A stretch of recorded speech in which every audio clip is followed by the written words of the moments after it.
I can't live without you. Bon, je ne peux pas vivre ni avec ni sans toi. Entre nous, si tu l'as pas vécu, tu connais certainement un couple dans ton entourage qui vit ce genre d'histoire. Ils se mettent ensemble pour se quitter, pour se remettre ensemble, pour se quitter, pour se remettre ensemble. Et c'est un cercle infernal que ce couple vive sans qu'ils s'en rendent même pas compte. Bon, aujourd'hui, on va traiter ce sujet, les couples. Ce genre de couple.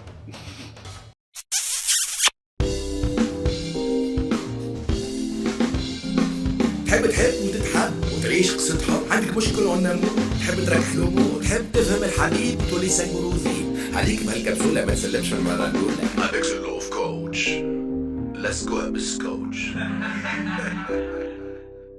Bon, j'ai décidé de parler de couples existants, certes, mais qui vivent une histoire un petit peu difficile.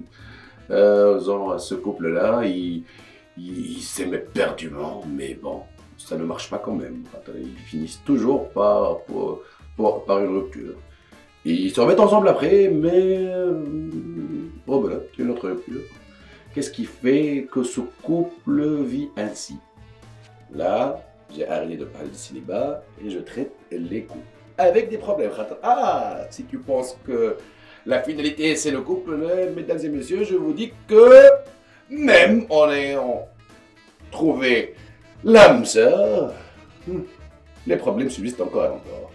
Il y a des couples qui sont formés et qui vivent des histoires pas trop bien. On va dire ça comme ça. Bon, je vous invite à quand même, ça fait plus qu'une année que je suis là avec vous, pour vous aider dans votre vie amoureuse et sentimentale. Et là, je vous invite à vous abonner si vous ne l'avez pas encore fait.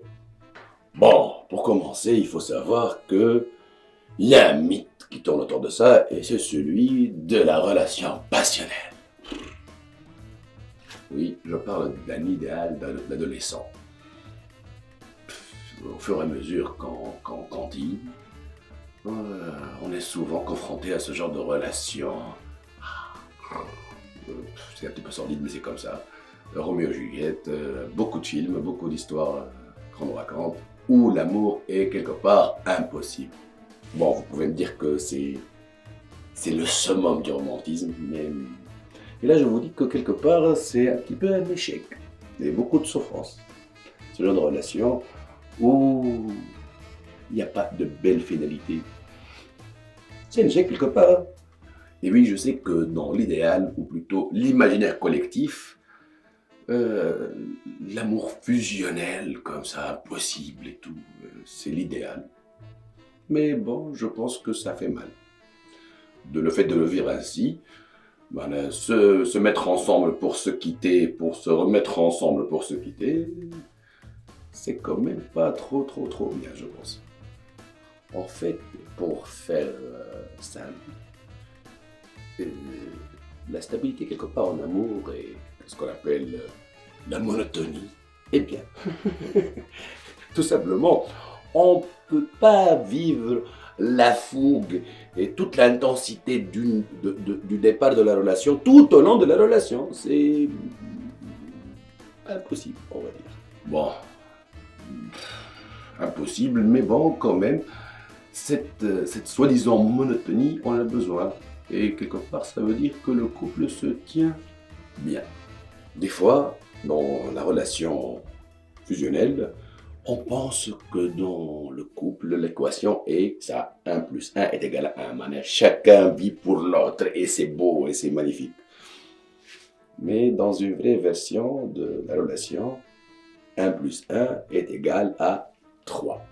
Bon, c'est contraire aux lois de mathématiques qu'on nous a appris tout au long de notre enfance, mais quand même, ça veut dire mon espace, ton espace et notre espace. C'est comme ça qu'on puisse vivre longtemps. Je parle en relation. En gros, dans un cas contraire à ça, où tu piétines l'espace de ton conjoint, où tu te limites quelque part. Et là, on va vers la séparation du couple. Et là où tu te crois vivre une relation magnifique, pour ne pas dire frustrante, tu vas vite à la dérive, à la rupture, et en plus avec un attachement affectif, ce qui n'est pas génial.